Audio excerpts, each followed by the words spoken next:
আসসালামু আলাইকুম।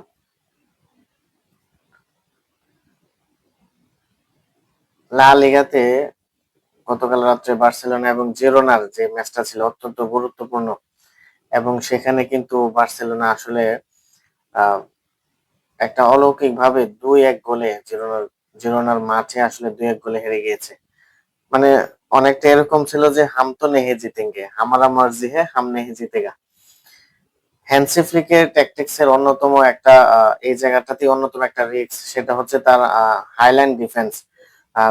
যখন অ্যাটাক করে এই মুহূর্তে ইউরোপে যতগুলো টিম আছে সেখানে কিন্তু বার্সেলোনা হচ্ছে টপ দুইটা বা তিনটার মধ্যে কিন্তু বার্সেলোনা থাকবে তাদের অ্যাটাকিং লাইন আপের কারণে। কিন্তু সাথে সাথে আহ, তারা যে হাই রিস্কে খেলে, অর্থাৎ পুরো মাঠটাকে তারা হচ্ছে ন্যারো করে দেয় এবং ওই ন্যারো অ্যাঙ্গেল থেকে যখন অপোনেন্টকে অ্যাটাক করতে যায় তখন কিন্তু আসলে কাউন্টার অ্যাটাকে কিন্তু এটা অত্যন্ত ঝুঁকিপূর্ণ বার্সেলোনার জন্য। এবং গতকাল রাত্রে আমরা দেখেছি ঠিক সেটাই হয়েছে।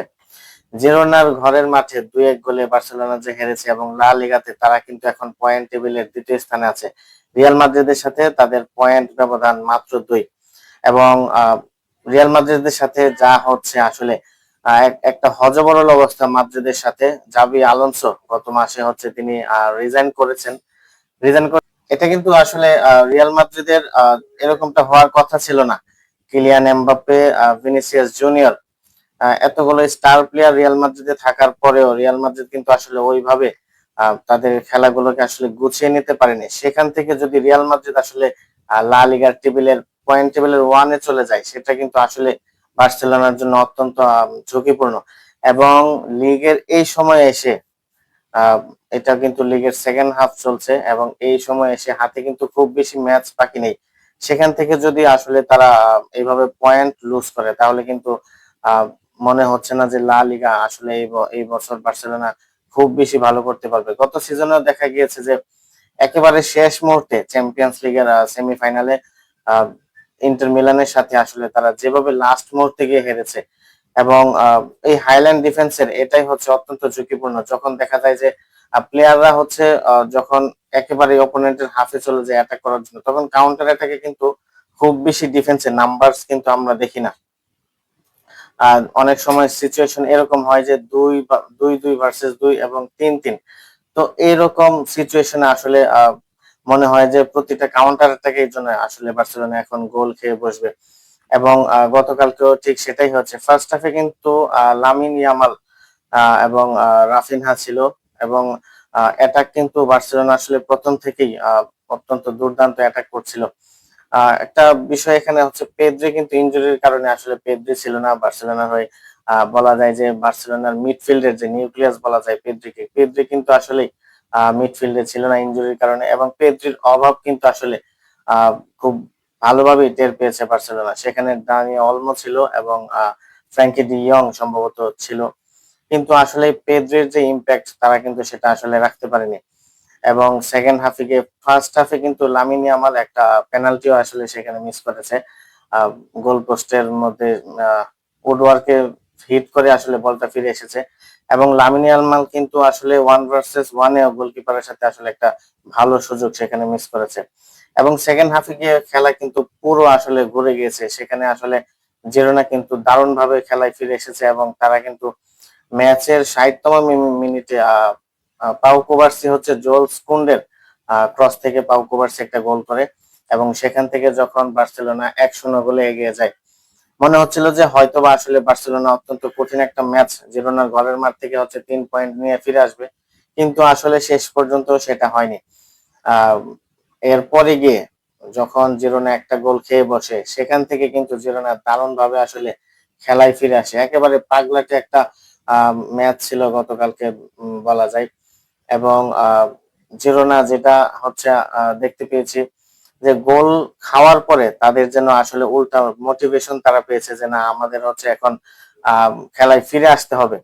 এবং সেখান থেকে কিন্তু জিরোনা দারুণ ভাবে আসলে খেলায় ফিরে আসে এবং পরপর অত্যন্ত অল্প সময়ের মধ্যে 2টি গোল করে এবং ম্যাচের 82 মিনিটে সম্ভবত দ্বিতীয় গোলটা করে আহ জিরোনা কিন্তু আসলে বার্সাকে একেবারে কোণঠাসা করে ফেলে। শেষ পর্যায়ে গিয়ে জিরোনার একটা প্লেয়ার লাল কার্ডও পেয়েছে। কিন্তু তারা কিন্তু অত্যন্ত গুরুত্বপূর্ণ ৩টা পয়েন্ট কিন্তু তারা বার্সেলোনার কাছ থেকে নিয়ে নিয়েছে।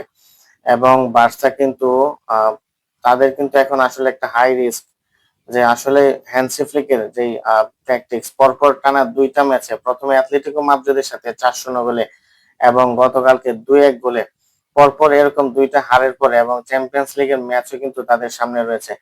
তো বার্সার জন্য আসলে এটা অত্যন্ত অশনি সংকেত বলা যায়। এবং হ্যান্সি ফ্লিকও কিন্তু আসলে খুশি না। হ্যান্সি ফ্লিক কিন্তু আহ, খেলার পরে তিনি সংবাদ সম্মেলনে বলেছেন যে আমাদের প্লেয়াররা আসলে ভালো খেলতে পারেনি। রেফারিকে আসলে তিনি অতটা দোষ দিতে চাননি। এবং হ্যান্সি ফ্লিক যখন একজন কোচ সরাসরি আসলে বলে ফেলে যে আমাদের প্লেয়াররা আসলে ভালো খেলেনি, তাহলে কিন্তু আসলে বোঝাই যাচ্ছে যে তিনি তার প্লেয়ারদের উপর আসলে অতটা খুশি নন।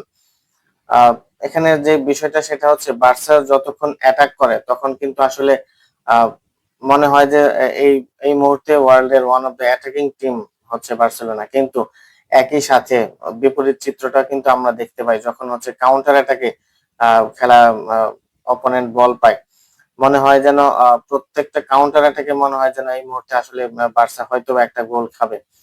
তো এই যদি একটা ওয়ার্ল্ড ক্লাস টিমের অবস্থা হয় যে কাউন্টার অ্যাটাকে গিয়ে গোল খেয়ে বসে, তাহলে কিন্তু আহ, সেখানে কিন্তু অত্যন্ত ঝুঁকি থেকে যায়। কারণ যখন সেমিফাইনাল বা ফাইনাল অথবা কোয়ার্টার ফাইনাল এরকম টাইট গেম গুলো থাকবে, সেখানে কিন্তু অপোনেন্ট অত বেশি সুযোগ দিবে না।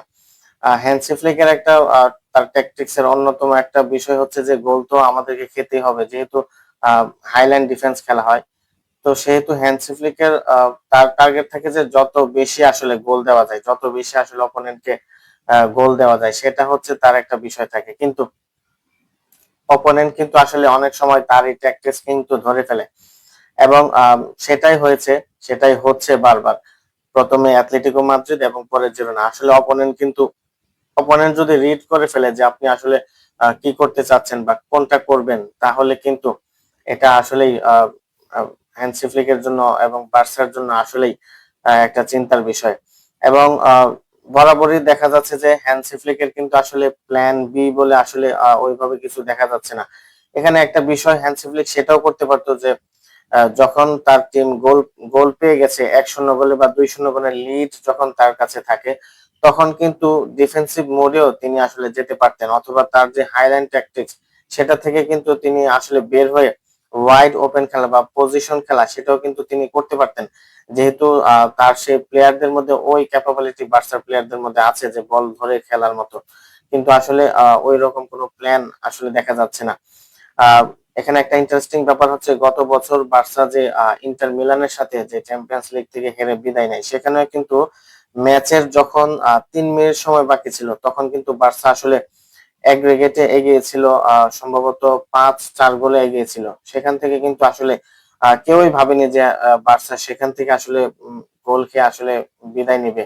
তো দেখা গেছে সেটাই হয়েছে এবং বারবার সেটাই হচ্ছে বার্সার সাথে আসলে। হ্যান্সি ফ্লিক আসলে ওভার হাইপড কোচ কিনা বা আসলে তিনি কতটুকু করতে পারবেন, আমরা কিন্তু বায়ার্ন মিউনিখে দেখেছি তিনি চ্যাম্পিয়ন্স লিগ জিতেছেন এবং তিনি একমাত্র কোচ যে ৮টা ফাইনালে একটা ফাইনালও হারেনি। তো হ্যান্সি ফ্লিকের আসলে তার দক্ষতা নিয়ে আসলে কোনো সন্দেহ থাকার অবকাশ নেই। কিন্তু বিষয় হচ্ছে আসলে তিনি আহ বার্সার যে প্লেয়ার গুলো তারা কিন্তু অত্যন্ত ইয়াং এবং তাদের এভারেজ এজ মনে হয় সম্ভবত ২৬ অথবা ২৭ হবে। তো এরকম একটা ইয়াং টিমকে নিয়ে আসলে যেভাবে তিনি কাজ করে যাচ্ছেন আসলেই প্রশংসার দাবি রাখে। কিন্তু সাথে সাথে এটাও মনে রাখতে হবে আসলে তিনি কিন্তু অনেকগুলো ম্যাচ লিড নিয়ে তারপর কিন্তু লিড হারিয়েছেন। এবং এই বিষয়গুলো যদি অত্যন্ত যত দ্রুত আসলে সমাধান করতে পারবে, সেটা কিন্তু আসলে বার্সার জন্যই আসলে ভালো হবে। তা না হলে কিন্তু সামনে গিয়ে এখন কিন্তু অত্যন্ত কঠিন শিডিউল, সামনে চ্যাম্পিয়ন্স লিগ ম্যাচ আছে। এখানে যদি আসলে এই ম্যাচ গুলো ভালো করা না যায় তাহলে কিন্তু আসলে কিছুই শেষ পর্যায়ে দেখা যাবে যে শুরুতে যে সম্ভাবনা ছিল সেই সম্ভাবনাময় থেকে কিন্তু তারা আসলে একেবারে ছিটকে পড়ে যাবে খাদের কিনারে। তো দেখা যাক আসলে এই বার্সা আসলে কত দূর যেতে পারে। আহ, বার্সার সমর্থকদের তো চাওয়া থাকবে সেই ২০১৪ সালে আমরা যখন দেখেছিলাম যে এমএসএন, মেসি, নেইমার, সুয়ারেজ যখন ছিল, সেই বার্সেলোনা, লুইস এনরিকের বার্সেলোনা ২০১৫-তে চ্যাম্পিয়ন্স লিগ সহ ট্রেবল জেতার পরে বার্সেলোনা কিন্তু আর চ্যাম্পিয়ন্স লিগ জিততে পারেনি। একটা অধরা ট্রফি, সেই প্রায় বলা যায় যে অলমোস্ট 11 বছর হয়ে গিয়েছে আসলে এই চ্যাম্পিয়ন্স লিগ বার্সা জিততে পারছে না। সেই আসলে সেই আহ, খরা আসলে কাটিয়ে উঠতে পারে কিনা সেটাও কিন্তু আসলে একটা দেখার বিষয়, এবং হ্যান্সি ফ্লিকের উপরে বার্সার সমর্থকদের আসলে ভরসা যে তিনি আসলে বার্সাকে একটা ট্রফি এনে দিবেন, এবং সেইটা হচ্ছে চ্যাম্পিয়ন্স লিগ। তো দেখা যাক আসলে কি হয়।